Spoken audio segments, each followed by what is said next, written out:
and heroes. Gonna tell you about pros and heroes. Gonna tell you about comic books, costumes, facts, boots, and other stuff. In this week's issue, Eastman and Laird's Teenage Mutant Ninja Turtles.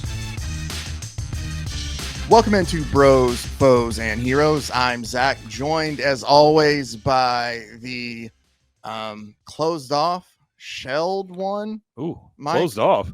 I don't know. I was trying to think Like of something where I emotionally? could do shelled in there. Like emotionally closed off? Yeah. Oh, my. You have. I need to work we on all have that. issues. Yeah.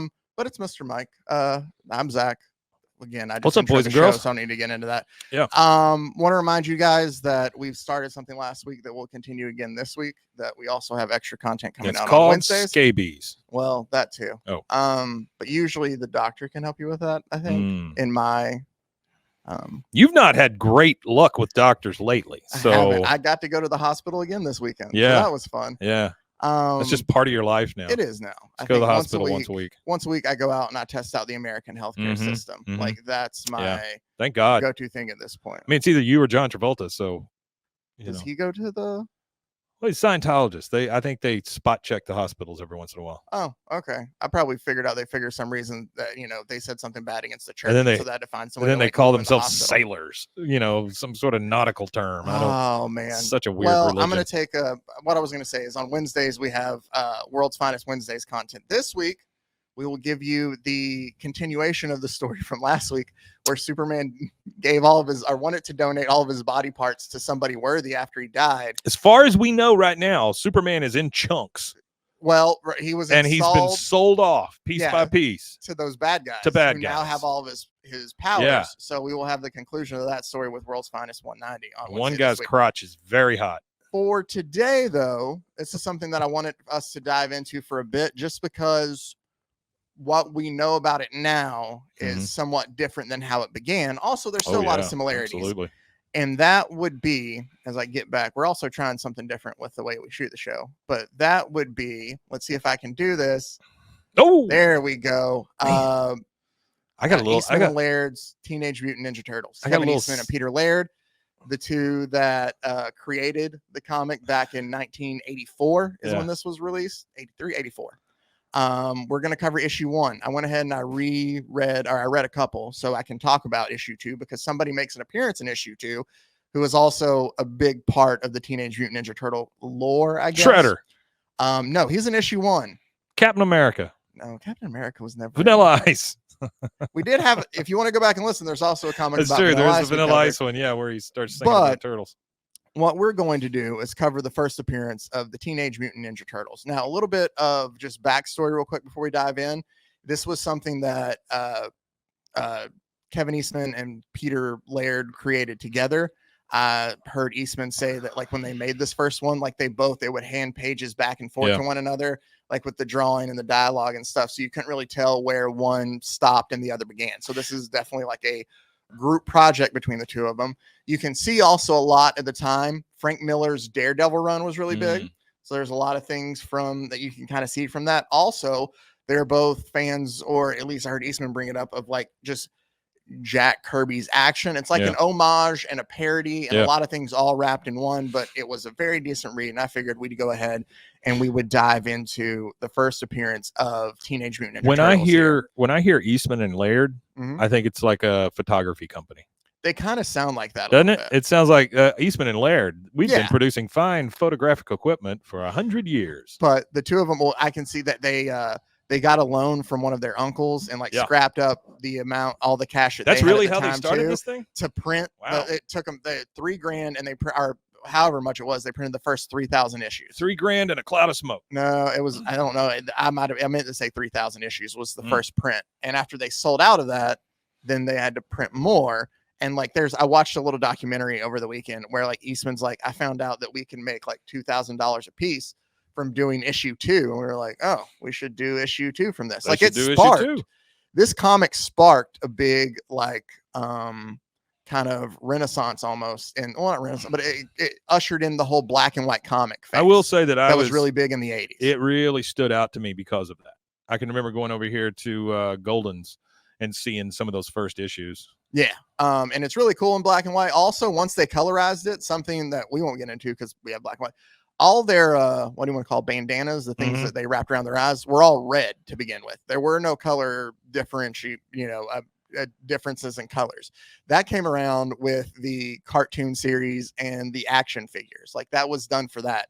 Same with the whole adding of them liking pizza was done in the cartoon. They love their pizza. Same as Michelangelo saying cowabunga. That was taken from an old peanut strip. Like, but it was stuff added into the cartoon, not necessarily from. Yeah, I think Linus says it in one. But a lot of they kind of branched out on their personalities a little bit more for the cartoon, but you still see a little bit of it here in the first comic. But we are introduced to our turtles here, just kind Look of at those turtles. I know, and I like the little I think that they look really cool throughout this whole thing. Yeah. It's hard to tell which one's which, but obviously their weapons always stayed the same.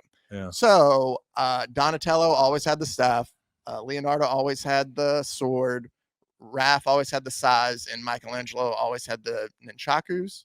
I always used to call them nunchucks, but I think nunchucks is what I think they're called nunchakus. Who calls nunchakus? Maybe? It's the same thing, I think. Sounds like a registered dog. We get our giant little splash page of the Eastman and Laird's Ninja Turtles there, and you can kind of see them all a little bit better. But yeah, I like that version. I do too. And that version's way better. We're gonna find out that this version is going to be a lot more violent. Yeah. In general, and the story makes some really cool sense. We started all off by we see them they're hunting down the foot, like I'm sorry, it's not the foot yet. It's I'm trying to see if I can read. I can't remember what they call them. The first group they come against, the purple dragons, maybe purple dragons, but it's a group of a gang that's there in the New York City area. Man, they got 2 handguns and a shotgun. They do. They're by some greasy punks. We get fight scenes between the two of them kind of easily taking out this whole group. Obviously they didn't have any they weren't like bulletproof or they couldn't fly. No, there's nothing like that. It's just they're very good at. They're just ninjas. Exactly.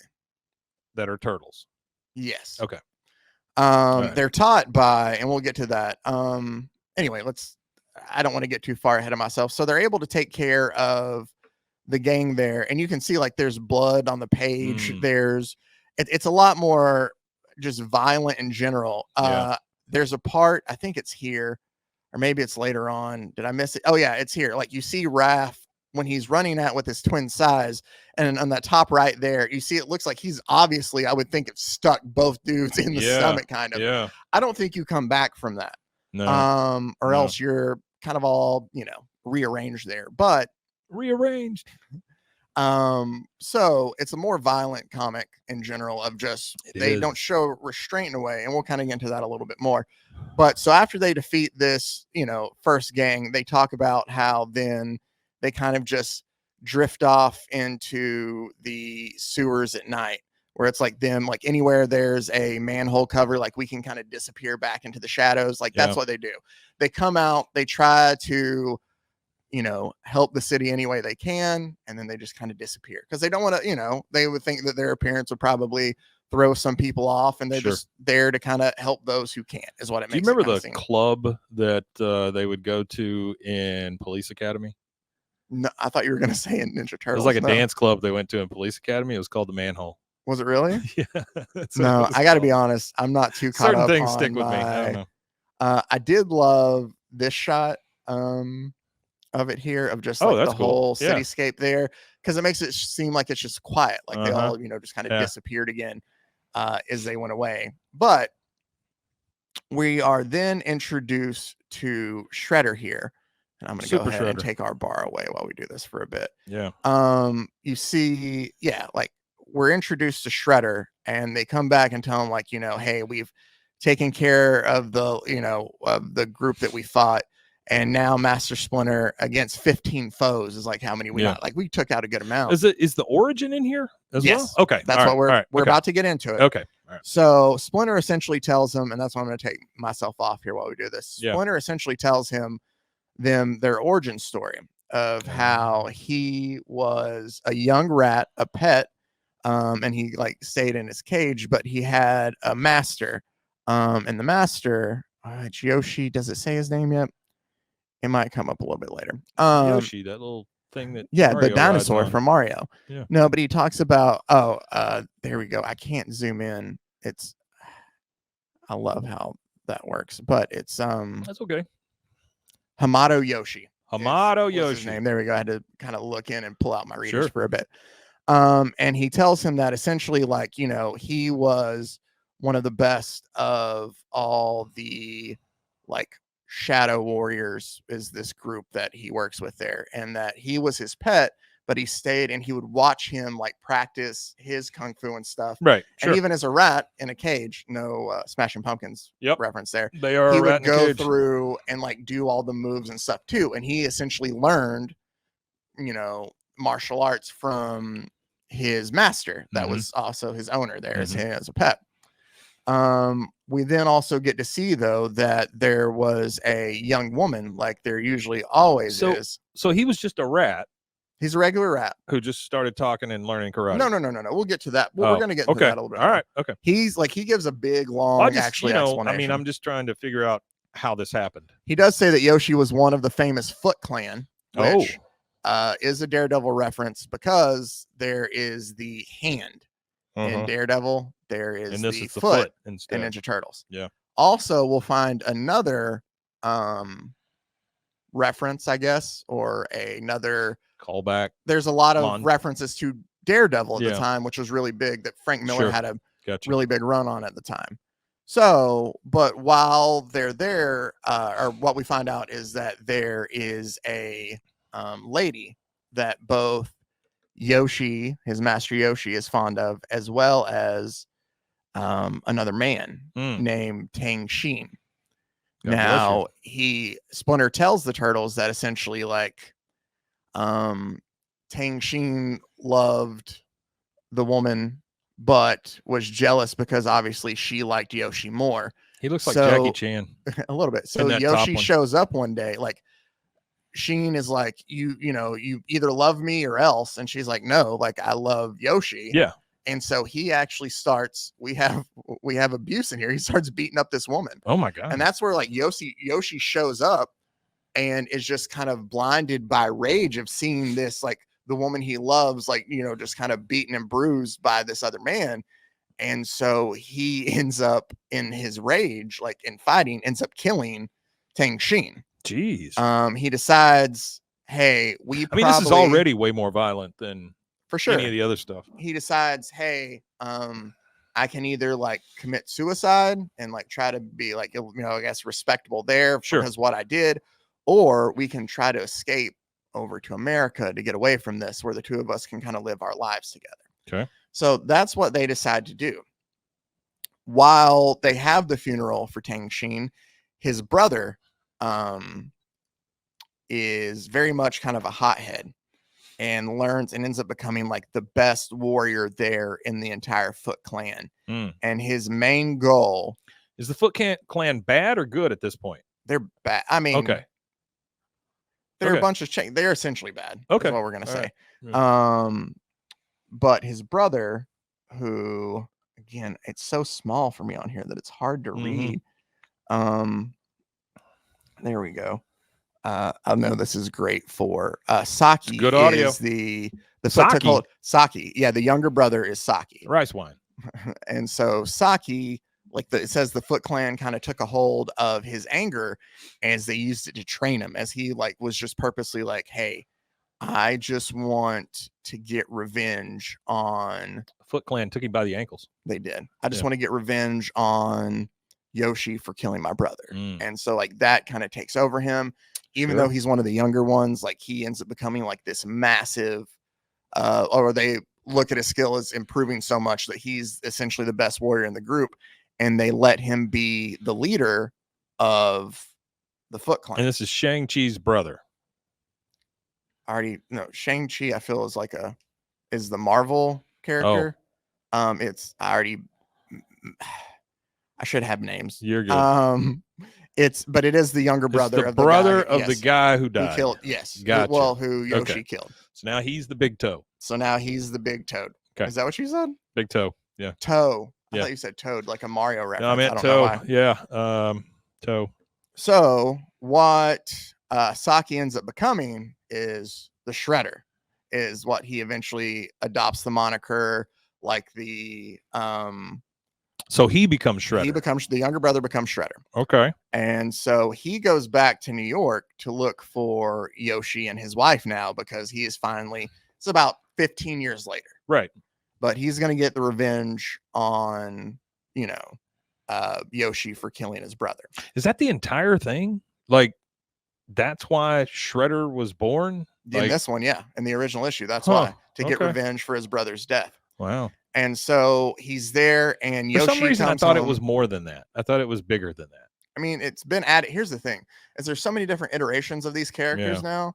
And like each, like IDW's done a series, and Mirage, this is the Mirage series. And there's and all the cartoons have like different, there's so much different lore and stuff. Well, I mean, in the cartoons, I think it's just those guys are bad and we're good. That's about it. That's about as deep as it goes. And like, that's kind of how it is here in the beginning, but you notice that it is Shredder is the younger brother of the guy that Yoshi killed to protect his now wife. Gotcha. But Yoshi comes home to find his wife dead. Whoa. And is surprised, like, who is it? And sees that it's Shredder. We're like 5 pages in, and there's a bunch of people that have died. And Shredder ends up killing Yoshi too. So in the by my scuffle, count, that's about 18 people so far. Yeah. In the scuffle, there's a lot of people. In the scuffle, the cage becomes undone, and like Splinter escapes from the house. Gotcha. And now he has no master or no owner. He's like out on the streets doing what rats do, scavenging and stuff. Eating melon, dragon pizza. Sure. I did appreciate this. It talks about, just verbatim here, while he's going through like the streets and like looking for food and stuff and scavenging, he's like, one day everything changed. Then while I was searching in a trash can for my next meal, I witnessed a near accident. He talks about like an old blind man was crossing the street when this giant truck was coming, and this young kid leaped into the street and knocked the blind man out of the truck's path. But as it screeched to a jarring stop, a metal canister bounced out of the back of the truck and struck the young man in the face. And it shows it breaking everywhere, all over the young man, as well as down into the sewers and on over the streets too. Now, is Master, what's the guy's name that Matt Murdock? Splinter? Oh, Splinter. Sorry. Right. He's their captain. He's their master. So he gets some of this ooze on him too. Is he not blind? No. Oh, okay. All right. But he gets some of the ooze on him here too. And if you're listening, you know that that's very much also the Matt Murdock Daredevil origin. He got ooze on him? Do you not remember how it started? There was like the chemical, it blinded him. Oh, okay. Remember, he goes to save a man or an old man out of the way of a truck, and it's a chemical truck, and it spills over, and the chemicals blind him. I guess I never knew the origin. So in the first Teenage Mutant Ninja Turtles, they're telling us like, hey, that stuff that blinded Daredevil turned the turtles into what they are. Wow. Granted, obviously, or that's how I take it. I know that might be a little bit of a reach, but it makes sense to me. I don't know. It sounds like it's hand in hand. Well, and again, with the foot in the hand, yeah. Like they loved obviously what was going on at the time, and that Frank Miller run is probably one of the best runs that he's ever had on anything. Foot in the hand is worth 3 in your bush. That sounds. That's what my grandfather used to say. I don't know. Did he? Yeah. Did he do that a lot? He was senile though. How many? Wait, 3 in the bush? 3 in the bush. Yeah. Huh. 1 in the hand. Foot in the hand's worth 3 in the bush. Yep. I don't know 3 of what. What is he kicking? I don't think he's kicking anything. He's just putting 3 feet in the bush. So then Splinter talks about how he would grow. Man, look at those turtles. And he noticed that the turtles slowly grew too, but they were growing bigger than he was. Yeah. And that eventually, after a while, they started speaking too. Oh. So I'm a turtle. He essentially taught them all what he knew that he learned from his master Yoshi. Yeah. and that gives us the Ninja Turtles we have now. Look at them. That is very much like a Batman. action, yeah, Or action Daredevil, honestly. kind of, yeah, pose there. Yeah. But Splinter says, now that you guys are ready, it's time for us to go ahead and get our revenge for Master Yoshi. Good deal. Let's go. So he sends Raph out to go send a message to Splinter of like them challenging him. Right.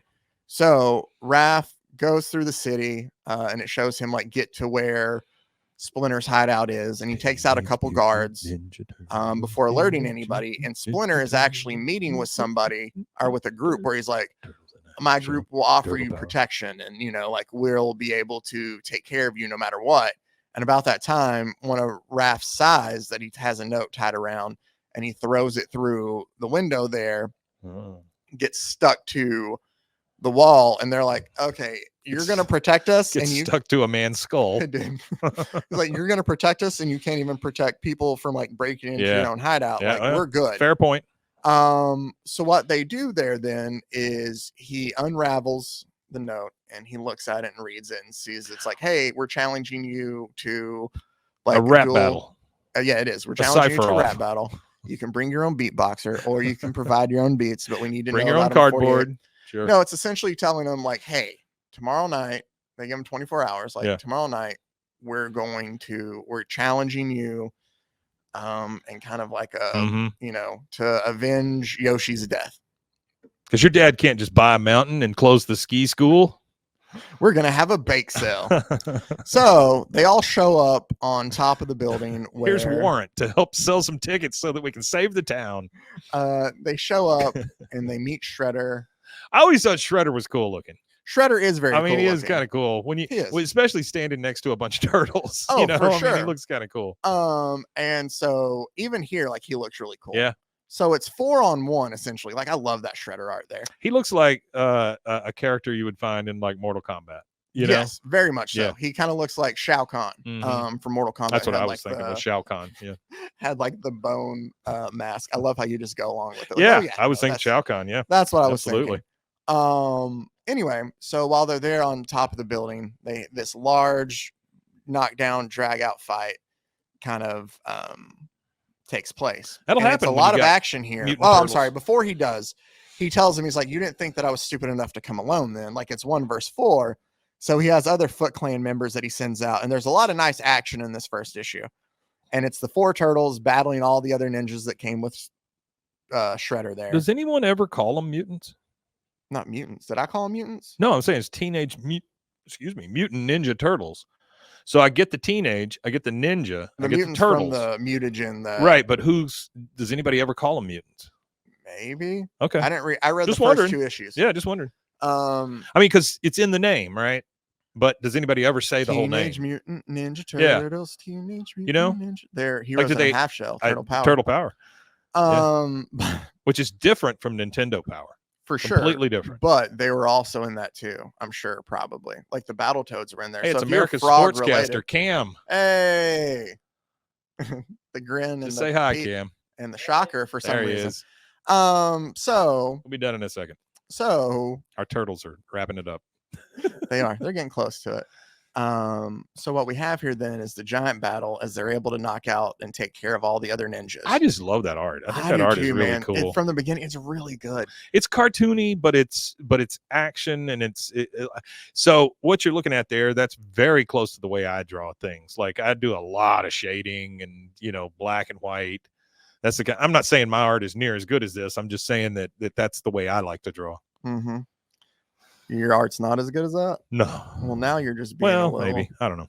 So, what happens is I'm kind of breezing over this a little bit because one, shorter episode today because I don't feel 100%. No, you feel terrible. Yeah. And 2, it's worth picking up and reading. Yeah. Like, that's the thing. Like, I read the second issue afterwards and like I enjoyed it. Like, these are good.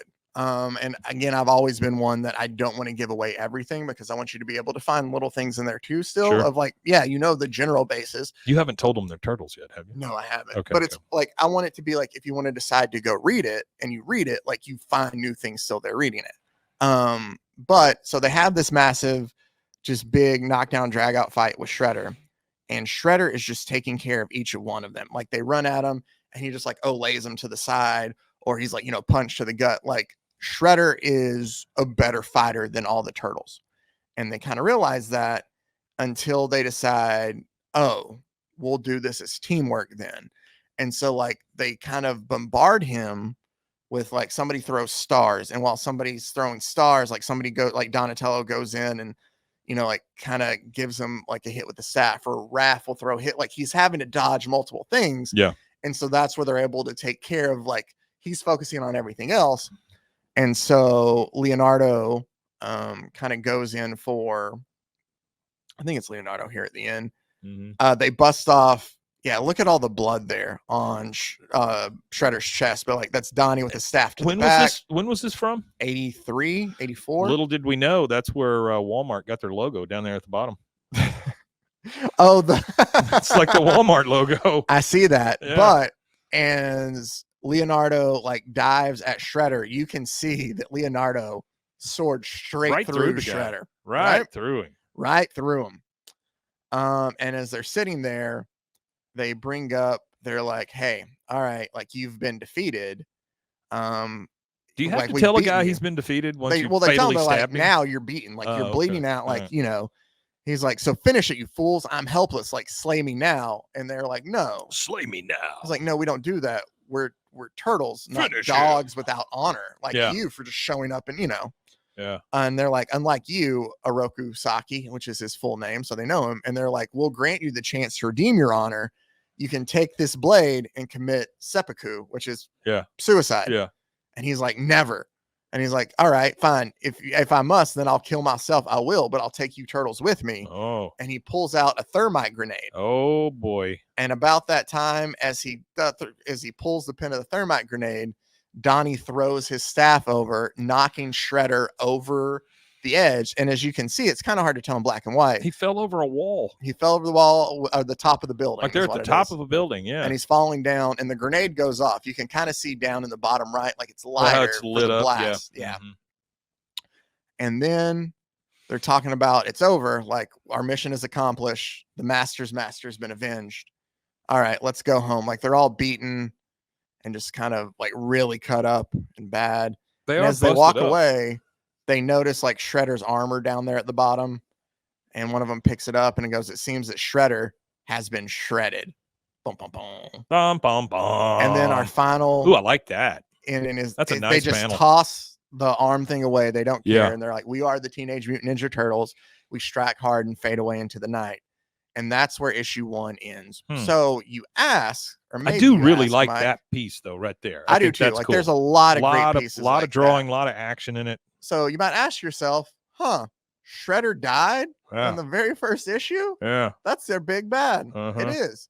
And watching the documentary I watched over the weekend, they were like, everybody asked us, why did we kill Shredder in the first one? Well, we didn't think there was going to be a second one. Yeah, like sure. when they did this, they just did the first comic. So it makes sense they would tell a full, complete story.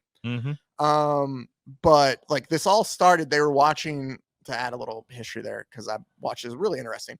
They were watching TV one night, and like Kevin, just to annoy kind of Peter while he was watching TV, drew this, and I wish I could find it. I should have prepared better and had it, because it's a turtle that looks like an actual turtle standing up, but I have seen that drawing. Yeah, it's like a regular box turtle just standing up. Yeah, with a little mask on. Yeah, and so I love how I'm sitting here. So he would draw those and like, so he drew it, show and he, them to the passed it to him. Yeah, I can't pull it up easily. Yeah, sure. And he like passed it to him, and like Laird laughed, and he would like draw one of his own then and pass it back. Yeah. And so that's how it just went from them like doing that. And they were, at first they were just Ninja Turtles. That's what they were.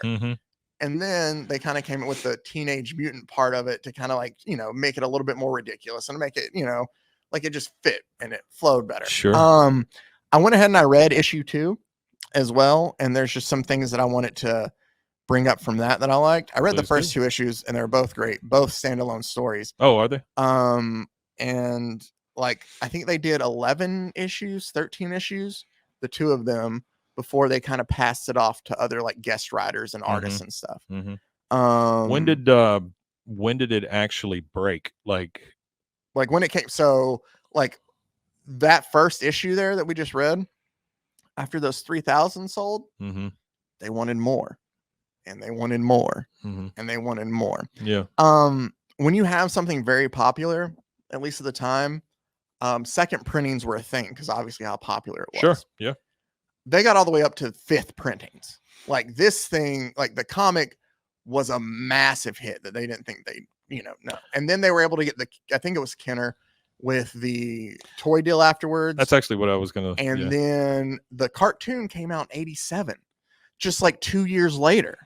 Like that's how quick this thing was, or maybe 3 years later, maybe 84. But like it kind of was like a phenomenon in a way that just swept over. And then once the cartoon came, it was obviously like, I don't want to say dumbed down, but like brought down a little bit for all the kids. I mean, I think it's fair to say. And other it was things dumbed were down. added, like we talked about, like their love for pizza, the different color bandanas, so you could tell them all apart. Because I might have said this before, but when they started coloring these back in the day, all of them were red. So the only way you could tell them apart were they was they're really? different. Yeah, they all had red ones. It was by the weapons. I can't tell what company this is. I don't know, or maybe I almost said JLN, but I think that's a video game company, and JVC made VCRs. Anyway, the second issue, got a van. Ooh, we can do this like that. But the second issue, yeah, involves. Do you know the Mousers? That's another big thing that's been around. Those little robots. Oh no, I don't know anything. So about they're those. the little robots that like kind of, if you've played a video game or if you watch Ninja Turtles, you know who the Mousers are. And we're introduced to them. It's very, very much a lot more violent here. As I get our bottom third away so you can see the full page. Who was it? Playmates. Okay, Playmates did. Yeah, not sure why it took me that long. Baxter Stockman is still the doctor. He was a bad guy later on too, and he's made these Mouser robots to go down in the sewers and essentially get rid of the rat problem. Oh. But as you can see, like look at it, it's just blood dripping down it, like just it's ate a telling. cat. It's just, yeah. Yeah. Here's where we're also introduced to, and that top left over there, that's Miss April O'Neil. Oh yeah. Who's So, in the top right? Is that Sammy Davis Jr.? Baxter Stockman. Oh, okay. He's the doctor or the professor who made the Mousers there. Yeah, they're just dripping blood. Yeah, but so we're introduced to April as his assistant. Uh-huh. She meets the Turtles in issue 2. Great art there. I love that page. Really cool. So essentially in the second story, let me go through the art that I kept. So then she becomes a reporter? I guess eventually. I don't know if that might have been for the TV show too. Like that might have been something that came later. I did appreciate. Didn't change that damn pantsuit when they see her, or when she sees them, like she passes out and there's just a bar of black before like, she wakes up. The thing that I really appreciated in the second one, before I just briefly tell the story, is here, like they're introducing them of like, hey, my name's Splinter, like we're sorry to like startle you. And she introduces them all, and she's like, well, thank you all for saving me from those robots. Just what are you though? And like, where did you come from, if you don't mind me asking? And Splinter goes, no, not at all. Our story is long though. And then we just get a panel in there for the origin story of Splinter and the Turtles, see issue number 1 of Teenage Mutant Ninja Turtles. Yeah. And then it cuts back to her and it says 1 hour later. What a fantastic story. Funny. Yeah. Which I appreciated a lot. So that's what James Gunn should do in every one of the new DC movies. That was just so funny to me. To see the origin of Superman, go watch any other Superman movie. So in that story, though, Baxter Stockman uses the Mousers to kind of dig through the steel walls and stuff of the city to get into now that you say that, I do remember those things. And to steal money. Like he stole over $900,000. Then he decides to hold the city ransom because he can use the Mousers to eat through like the foundations of buildings. Sure. And if they don't give him what he wants, then he like causes buildings to topple. All the Mousers, there's like 200 plus of them, run wild in the sewer, like trying to kill the Turtles and April, who April figures this all out. And Baxter Stockman figures out that realizes, hey, I need to take care of her too.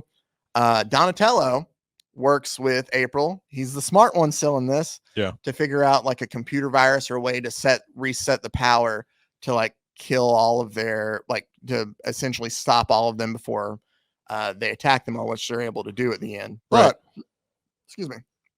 So issue 2, you get the Turtles and April O'Neil together. Casey Jones does come up in the original run. Really? They thought about how essentially his thing is like he's so caught up in like the action movies. He's the 80s. hockey mask guy, right? He's the hockey mask guy. Okay. But he's like so caught up in all the action movies of the 80s and stuff like that. That's why he is the way he is. That is the way he is. It's not like there's some tragic backstory. He's just like, oh, that's cool. I'm gonna go out and fight crime, kind of in a way. Yeah, I love Jason and I love action movies. Well, that's the thing is he carries a golf bag.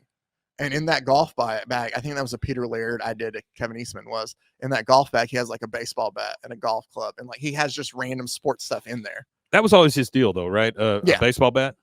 Yeah, he had a baseball bat a lot. Okay. But so he shows up. Like, there's a lot of like people that end up being a big part of the lore, from the beginning.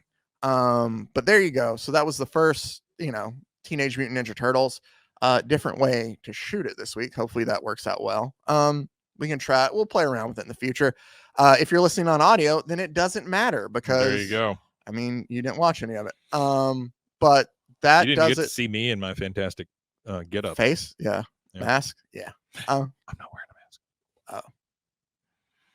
Anyway, Wednesday this week, the conclusion of The Man Who Deserves Superman's Heart. I can tell you, it starts off with a folk song about Lex Luthor.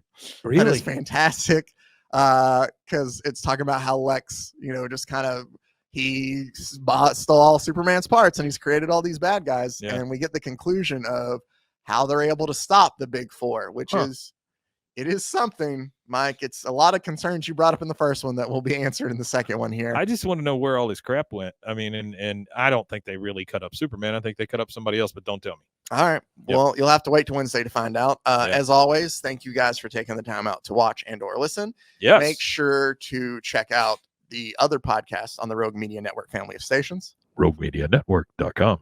Hey, by the way, can I interject something real quick? Yes, you can. I have started a new little series called Bad Guy Compendium. Ooh. And they're about 5 to 8 minutes long each time. It is a lot of AI, but it's still good information. There's a guy reading the history of different bad guys throughout comics and comic book movies and stuff like that. So we did the Joker, did Lex Luthor, did I don't remember the first one we did, but anyway, there's more coming. Just check that out if you can. There you go. Bad Guy Compendium. Bad Guy Compendium. Mm-hmm. That is a $5 word if I ever heard it one. Is. And it the is fact that I can get it right makes me happy. Yep. I meant to tell you while we're just interjecting stuff. I don't know if I've told people this, or I told you this on our YouTube page right now. If you want to go vote, I put up a poll last week for books that you wanted us to cover during October. Because we're focusing, like what I like to do every October is focusing on more horror themed books. Yeah. So I have 4 options up there right now. Something's Killing the Children, The Nice House on the Lake, Harrow County, and Alan Moore's Swamp Thing. Now, so Swamp Thing's the only one I've ever heard of. Alan Moore's Swamp Thing is currently leading right now, but Something's Killing the Children is following up behind second. We might end up doing both. I have some. I can tell you right now, but go ahead and go vote and let us know. Was there ever a Friday the 13th comic? I'm sure there was. There had to be, right? I'm sure there was. There had to be. But I'm also going to do some old EC Tales of the Crypt at some point in time too during October because I know Mike loves those. I would think that a Friday the 13th comic would be great in like that black and white. I just think you could get away with a lot of stuff. Well, about the time it would come out, you would think so too. You know what? I just think you could do one now, pretty easily with black and white. This is going to be great, but your character the character never changes, No, Jason is Jason. There was a Friday the 13th comic book. Was there? I'm pulling it up right now. It was a 6-issue limited series published by Wildstorm Productions. Wildstorm, an imprint of DC Comics between February and July of 2007. See, yeah, they waited. They waited a while. Now, I know like Army of Darkness had a comic book. Yes. There was a lot of Evil Dead stuff, things like that. And there were some crossovers. Well, a lot of times movies had like comics. Like Jack Kirby did a 2001 A Space Odyssey as a comic book form before he turned it into a series where he like did his own stories in there too. Yeah, that's cool. But yep, so there you go. A lot of stuff to look forward to. Kirby was really forward thinking, honestly. He invented a lot of this crap. Love the guy. Yeah. My favorite for a reason. Anyway, thank you as always for taking the time out to watch and or listen. I'll have shorts for us this week of some ridiculous stuff. Skate Man is going to be one of them. Skate Man. You can look forward to that. But until next time, stay safe, everybody. And golly con. Frozen. Pros and heroes. Gonna tell you about pros and heroes. Gonna tell you about.